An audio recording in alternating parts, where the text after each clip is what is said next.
What's up, everybody? CHM Carnivores here. I hope you're doing well. It has been a while since I posted. I wanted to take a little bit of time off just to focus on my family and my health, but I'm glad to be back. And so today's video, we are going to do a tour of the grow tent. A lot of things have changed. A lot of exciting things are happening. And so I want to share those with you. Also, I made completely new changes to the grow tent, completely reconfigured everything to allow more room for them to grow. As if you remember last time in the last video, everything was getting really cramped. So I have made arrangements to make it nice and open again, and the plants are loving that. So without further ado, let's get the camera turned around. This is going to be a longer video because there is a lot to look through, but I promise you, if you'll stick through it, there are some amazing pictures that have been growing in, and I cannot wait to show them to you. So without further ado, let's get started. See you in a minute. All right, so we're going to start off with just a quick overview of what I have done to the grow tent, and then we'll go in and look at the plants individually. Now, if you remember, there was a seed tray thing, I don't know, seed rack here, and then there was a table here that was putting all these plants up high. What I found was happening was the plants were growing so fast that they were not getting enough airflow, and so that caused a lot of problems. And then also they were getting too close to the light, and so I took out those tables, put them on the ground. I was concerned that there wouldn't be getting enough light, but they certainly are loving it. As a matter of fact, I'm seeing a lot less leaf burn now that they're up there, so that's exciting. I still have the wall rack here. I'll pull around real slow. I've got that going on, and so everything is doing fine there as well. But let me go ahead and start looking at individual plants. All right, so first plant we're going to look at is Maxima Wavy Leaf. Now, what I love about this one is obviously the wavy leaves as it gets its name. But what's really cool is this leaf turns purple as it ages. I think I can get one right there. Yeah, see how purple that is? And the pictures themselves are bright lime green. And so that juxtaposition between the lime green and the purple is absolutely stunning. And then with the wavy leaf, I absolutely love this plant. I'm not going to go over every single plant. Obviously, this video would be over an hour, so I'll probably do a couple parts, but I do want to show the highlight some of the big, awesome pictures that are happening. So this is one you don't see very often. This is Peltata by Species 1. Species 1 actually just got a new name. I honestly don't remember what it is at this point, but you don't see it very often for sale, and I don't know that I've really highlighted it that much in the tent. This is an older plant, believe it or not. It is probably 3.5 years old, and as you can tell, is a very slow growing plant. But you can see the Peltata influence in the picture body, and the SP1 will lend a lot of size to it, so I'm really excited to see that grow. I do have an SP1 species that I have not had any success with at all. That was a basil. I had to cut the main vine off. So I don't know if that will make it easier or harder to grow, but so far it has been easy grower, just a very slow grower. Now, if you remember Stenophylla is looking beautiful. It has made some huge leaf jumps. Now, this is the one that will get upwards of 100 growth points on it once it is fully mature. I'm in no hurry for it because my grow tent cannot handle that, but it is a slower grower when it's young, so it took a while, but now that it's probably adolescence, I would say, it is starting to pick up with the leaf jumps. So I'm very excited to see how that is going to go. Here's the picture on them. They're absolutely beautiful pictures. Here is Aime. So I moved Aime a little bit down out of the light, and it is, love that. As you can see, the leaves prior were yellowing and we're getting some burn on them. The newer leaves are definitely a lot more green, and so it is loving that. It is starting now to get its Aime bodies. You can see this very much this Maxima Aime looked body to it, and it is starting to get that taller neck. So I'm very excited about that. Not a whole lot else doing on the wall rack. Everything is doing okay. Here is a Truncata by Ventricosa Denver. Newest picture that came out, looking beautiful. It will be a much smaller Truncata, but the real action is happening. I'm going to turn around real slow. The real action is happening over on this side of the grow tent, and I will talk and look at those with you just now. One more thing I want to show is this is a Rob Cantley by Renward Tiana. So beautiful plant, extremely slow growing. I've had it for probably 3.5 years, and it's probably no bigger than, 8 inches or 8 inches, 10 inches across. So very slow growing, but one that I love having in the collection. Let me pause the video. I've got to make some movements with these plants so that I can show them to you. Be right back. All right, two things. I know that the bottom of the grow tent is dirty. It is. I need to get it cleaned out. But the other thing is, this new system, this new setup is very advantageous for the plants, but isn't exactly advantageous for showing them off. So I have to take these sort of weird angles. The one I'm going to talk about here is Spatulata by Truncata Titan. And so this was a clone by Predatory Plants. I've had this plant now for probably 2.5, 3 years. It is doing okay. It's got a nice basil coming out. The main vine has seen better days. When I was moving it, of course, it wouldn't be a move if I didn't break it. But the pictures don't seem to mind. This is the newest one. It is probably 14 inches across. Let me see if I can pick it up and show, or not across, long. Very, very, very big picture. You can definitely see that Truncata influence and that Spatulata influence. That peristome will turn nice deep red once it gets larger. And so I'm very excited just to see how this plant continues to grow. It's still relatively small, but it will end up producing some very, very, very big pictures. And so that's exciting. Next is Alata by Caesar. And so it's starting to put on some good picture size. Definitely has that Alata picture body shape with that nice big queen's collar look to it. Easy plant to grow. I got this one from Todd's Tropicals on eBay. Highly recommended to anybody. This one, and then the other one, which is Alata by Truncata, which I have here somewhere, actually right there. Very, very easy growers.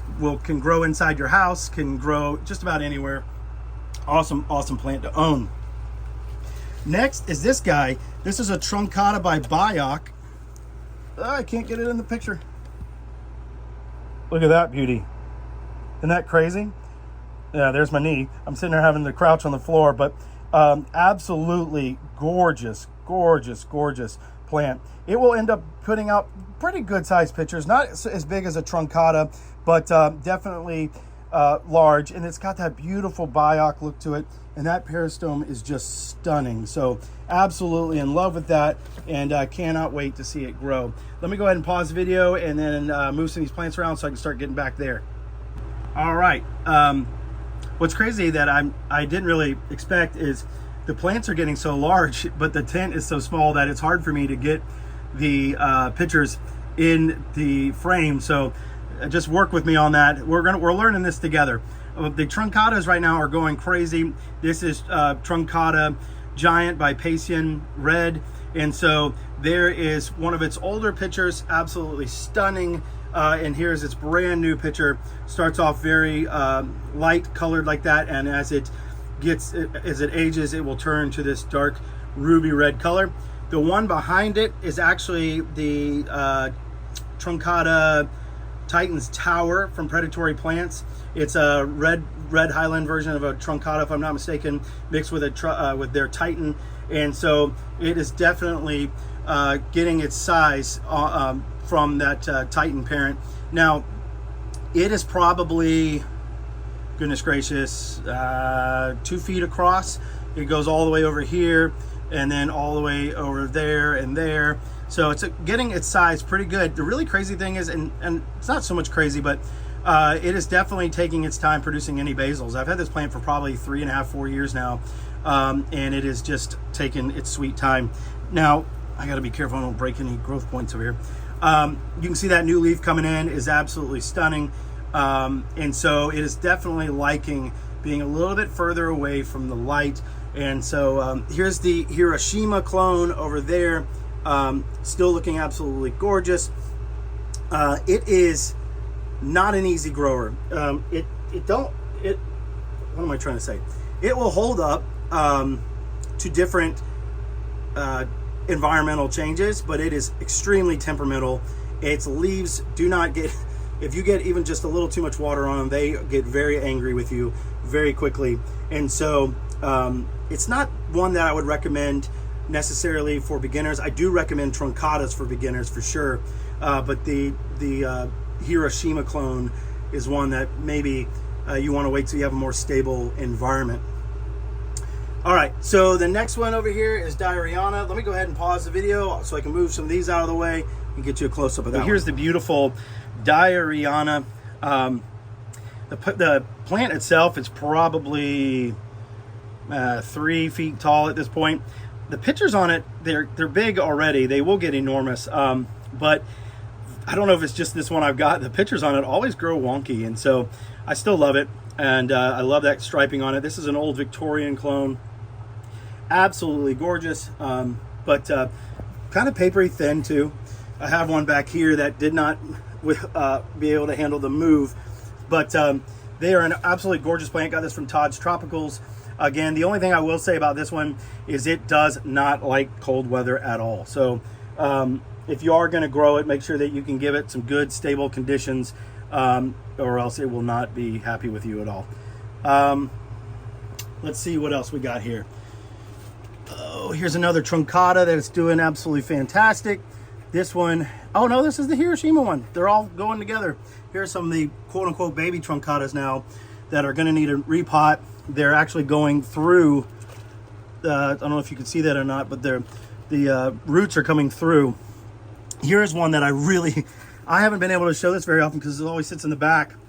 This is Sibuinensis by Merliana. And look at these cute little tubby pictures. They won't stay cute forever. These things will put out enormous, enormous pictures.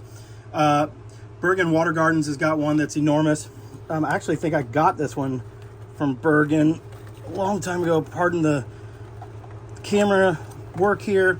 I'm just trying to get that one out of there, but it's not wanting to come out. But absolutely gorgeous, gorgeous, gorgeous picture.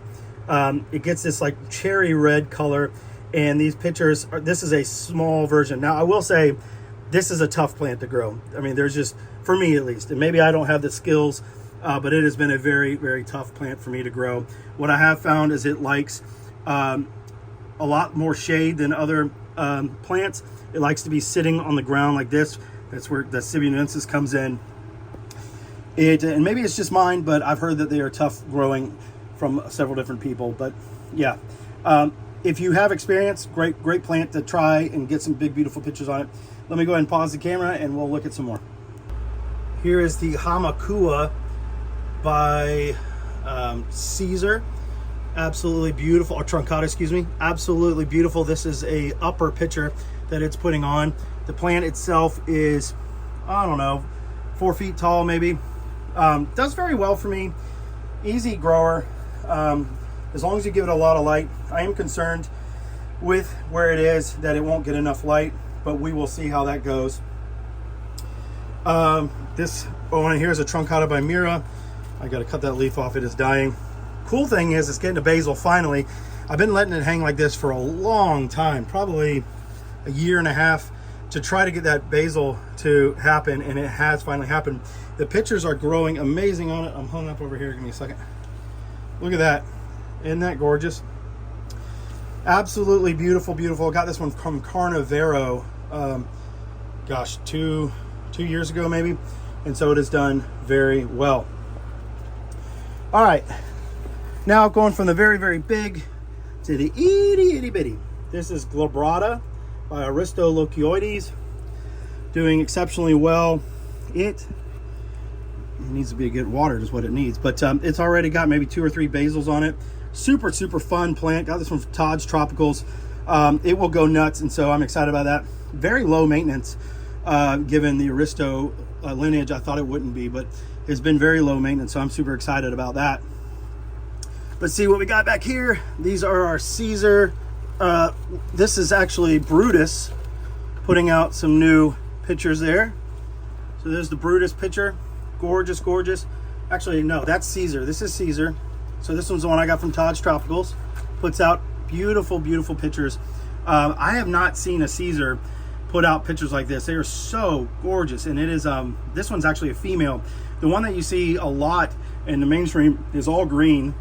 And it is a male.